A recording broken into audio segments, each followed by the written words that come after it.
All right, what's up? We're back.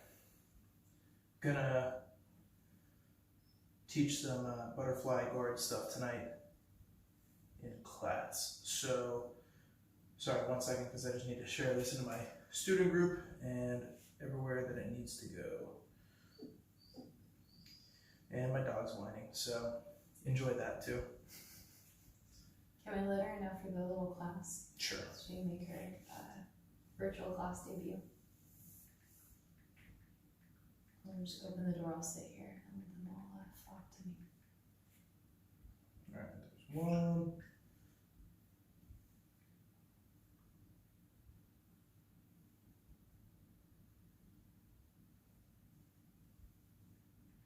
And there's two. All right. Good to go. So, oh yeah, that's what your phone is for. Your phone is for the comments. Oh, right. Keep talking. All right, so tonight we're gonna go over butterfly guard playbooks and shit like that. Things that I like to do from butterfly. I'm a big fan of back takes, front headlocks, and all that fun stuff from butterfly. We're gonna go over a basic entry into Ashi. We're gonna go over a back take where we rock back, take the back, Eddie Cummings style. We're gonna go over a guillotine setup, and that'll probably be it for tonight. Maybe a couple more things. It's on the Starboard one. So that's what I got planned for tonight. If you got any questions throughout any of this, feel free to shoot them on there. Man, why is the internet so fucking bad tonight?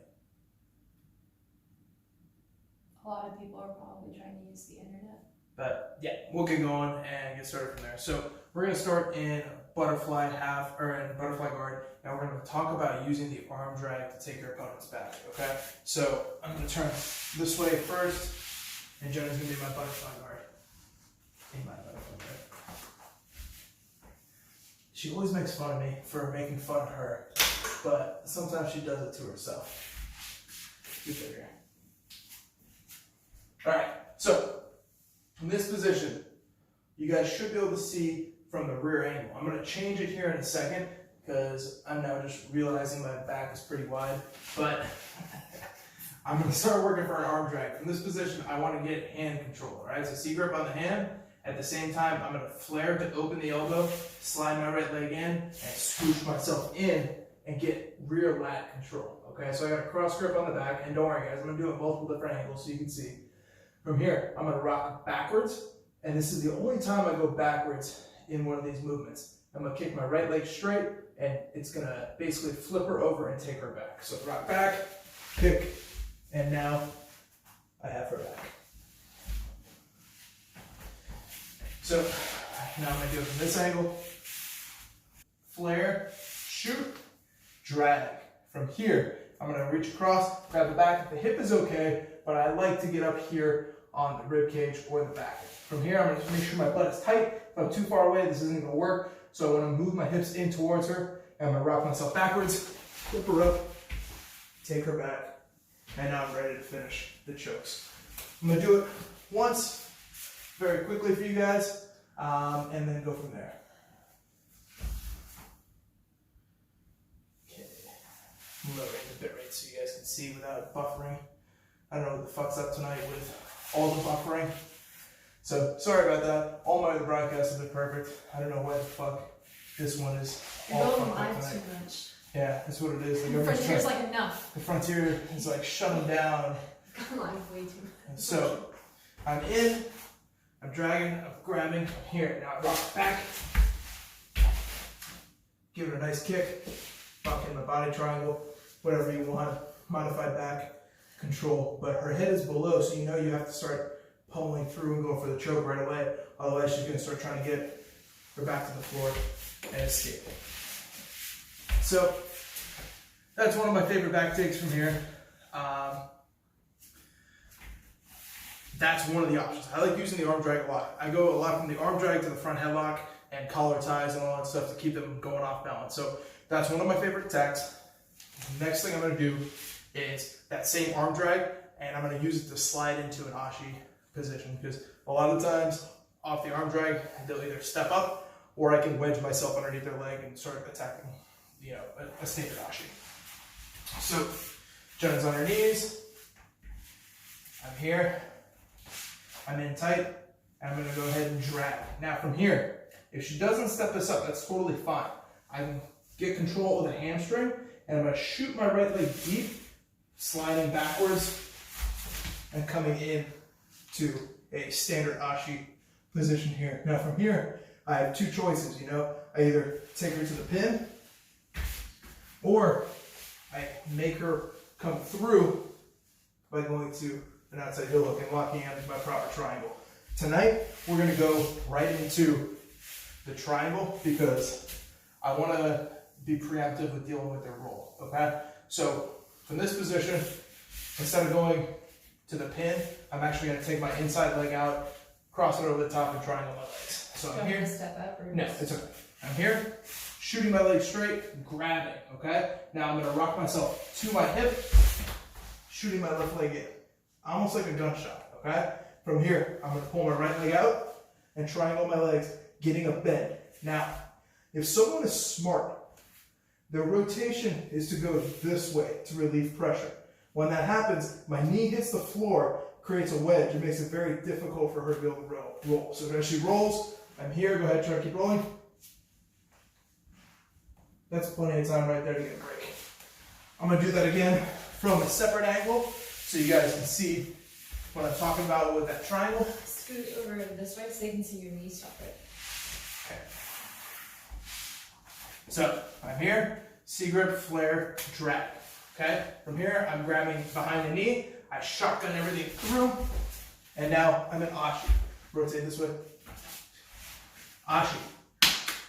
Center leg steps out and triangles. At the same time, I'm almost going to force this position here because my knee, when it hits the mat and I have a tight hamstring curl, makes it very difficult for her to rotate. As she goes to rotate, my knee hits the floor, creates a wedge, helps stop her, okay? Now, if she's massive and she does manage to roll through, go ahead, I'll let you roll through. We just keep rolling and end up in a double outside position with the hip and the hip. Oh. We've talked about breaking mechanics before, so we don't necessarily need to go into all of that tonight. I just want to show you guys that nice entry, that back take, and how those two work together, right? Because if the leg lock isn't there, the back take usually is. If the back take isn't there, the leg lock usually is. And then when we add in this third option off the arm drag, it becomes pretty much not unstoppable because everything's stoppable, but it gives you a lot of options that will counter their defenses as well as confuse them into giving you something else. Sorry, my brain's fucking dead today.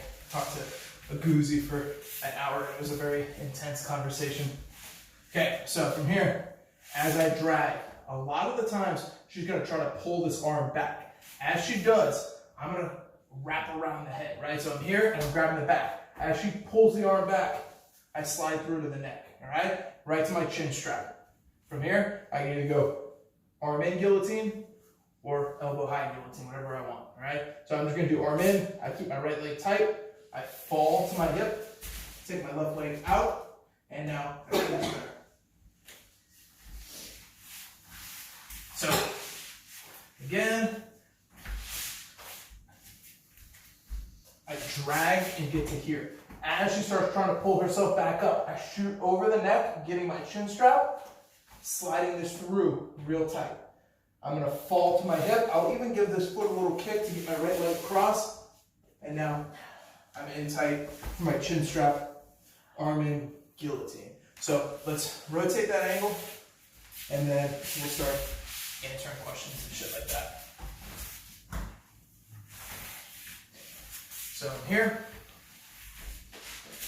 I get my C-grip, I drag and grab the back. As she starts pulling back, I shoot over the neck and get my chin strap. Her pulling back opens up her elbow and armpit. So I start sliding under, getting my grip. Now from here in, I'm in tight. Now this time the only difference is as I slide through, My left leg comes out, and I grab the hip, okay? My right leg stays between the legs. From here, I'm gonna go ahead, technical stand up, and slide my shin on top of her calf for a leg riding position. This makes truck entries very easy. I'm halfway to the back. I can go for calf slicers. I can start coming through and like going for straight arm locks and stuff here. But for now, this is where I just want to stop because we all know offense from here. Again, from here, and drag to the hip. My foot steps out, my right leg comes in, technical stand up. Now I'm in my leg ride position, okay? I can start falling back to the truck. I'm gonna do that because I have space. I can pull her back. Now I'm in the truck. I can kick her through, start going to the back, going to the twister, all sorts of shit from here. But it's a very simple movement that when tied together with all the other ones that I do, makes for a very confusing puzzle. I constantly preach about it, how we want to be doing our jiu-jitsu like, oh my God.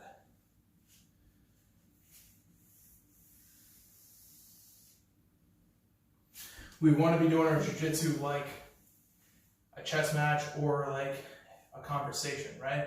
I'm posing these questions. So I'm going to try to pose enough questions that they get confused and one of them slips up. So from that arm drag, I know in my head I'm thinking guillotine, back take, leg lock, stand base to the leg ride position, right? Those are 4 options there. And if we have 4 options from that position, chances are one of them will either work enough to get to a position to submit, or it'll work enough to get to a position where we can scramble into a better position, which isn't ideal, but hopefully we hit these enough in training and drill them enough that they become pretty high percentage for you. And yeah, that's just kind of my basic playbook from butterfly guard. That's pretty much what I'm looking for the whole time. If I can simplify it anymore, it's neck, back, and leg. That's what I'm looking for. And in those attacks, when you defend, it also opens up sweeps. Anytime someone defends hard on the submission, it opens up my ability to go up on top of them,